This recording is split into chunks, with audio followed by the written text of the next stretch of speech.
10 ఏళ్ల తర్వాత తెలంగాణలో అధికారంలోకి వచ్చింది కాంగ్రెస్ పార్టీ. ఈ క్రమంలో ప్రజలకు ఇచ్చిన హామీలన్నీ అమలు చేశాం అంటున్నారు కాంగ్రెస్ నేతలు. అయితే ప్రజలను నమ్మించి మోసం చేసిందంటున్నాయి విపక్షాలు. మరోవైపు అదానీ అంశం తెలంగాణ సర్కార్ను ఇప్పుడు కుదిపేస్తోంది.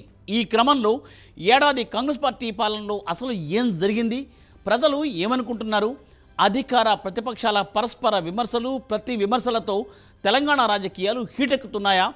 అదానీ అంశం అంతలా చర్చకు రావడానికి కారణాలేంటి? డీటెయిల్స్ ఈ స్టోరీలో.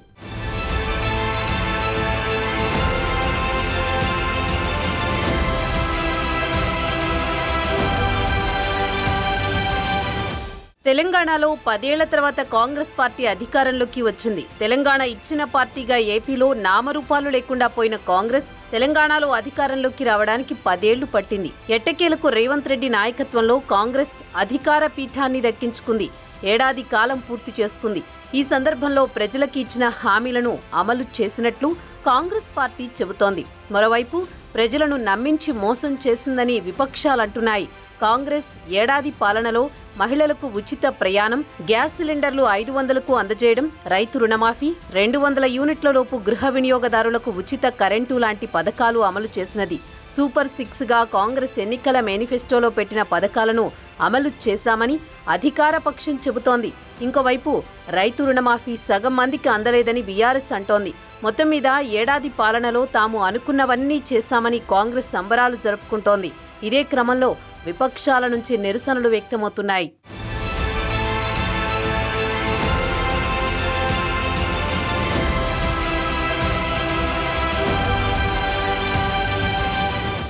ఈ ఏడాది కాలంలో కాంగ్రెస్ ప్రభుత్వం వివాదాస్పద నిర్ణయాలు కూడా తీసుకుంది. హైడ్రా పేరుతో హైదరాబాద్ మహానగరంలోని అక్రమ కట్టడాలను కూల్చివేస్తోంది. దీనిపై పెద్ద ఎత్తున ప్రతిపక్షాల నుంచి నిరసన వ్యక్తమైంది. అయినా తగ్గేదేలే అంటూ ప్రభుత్వం ముందుకు పోతోంది. దీనికి సంబంధించి కోర్టులు కూడా కొన్ని ఉత్తర్వులు జారీ చేశారు. దీంతో మరోసారి హైడ్రా పంజా విసరనుంది. మరోవైపు మూసీ పునర్జీవం ప్రాజెక్టు చేపట్టింది రేవంత్ సర్కార్. మూసీ ఆక్రమణలను తొలగించి మూసీని సుందరంగా తీర్చిదిద్దాలని నిర్ణయించింది. దీనిపైన బీఆర్ఎస్, బీజేపీలు పోరాటం చేస్తున్నాయి. ఇదిలా ఉంటే గత బీఆర్ఎస్ ప్రభుత్వంలో జరిగిన అవకతవకలు ఒక్కొక్కటి బయటకు తీస్తోంది రేవంత్ సర్కార్. కాళేశ్వరం, ఫోన్ ట్యాపింగ్, ఈ-కార్ రేస్ కుంభకోణం, భూముల బదిలీలు లాంటి అంశాలపై బీఆర్ఎస్ నేతలపై తీవ్ర ఆరోపణలు వస్తున్నాయి. ఈ క్రమంలో పెద్ద తలకాయలే అరెస్ట్ అయ్యే అవకాశాలున్నట్టు తెలుస్తోంది. ఏది ఏమైనా ఏడాది పాలనను రేవంత్ సర్కార్ ప్రజాపాలనగా చెప్పుకుంటోంది.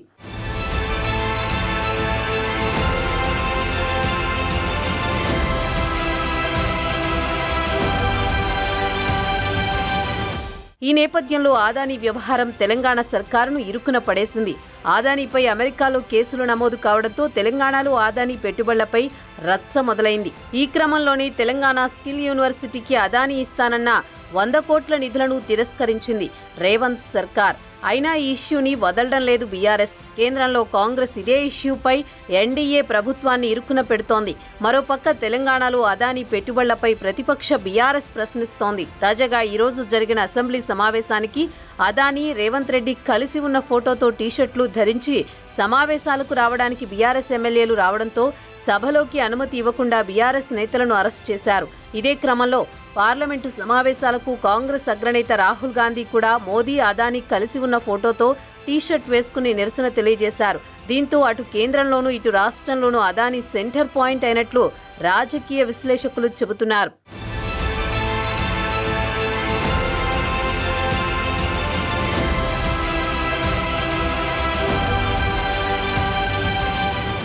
లోక్సభలో అదానీ లంచం ఆరోపణలపై విపక్షాలు ఆందోళనలు కొనసాగుతూనే ఉంది. పార్లమెంటు శీతాకాల సమావేశాలు ప్రారంభమైన రోజు నుంచే ఈ టాపిక్ హాట్గా సాగుతోంది. కాంగ్రెస్ ఎంపీలు మొదటి రోజే ఇష్యూపై పార్లమెంటు బిల్డింగ్ ముందు ఆందోళనకు దిగారు.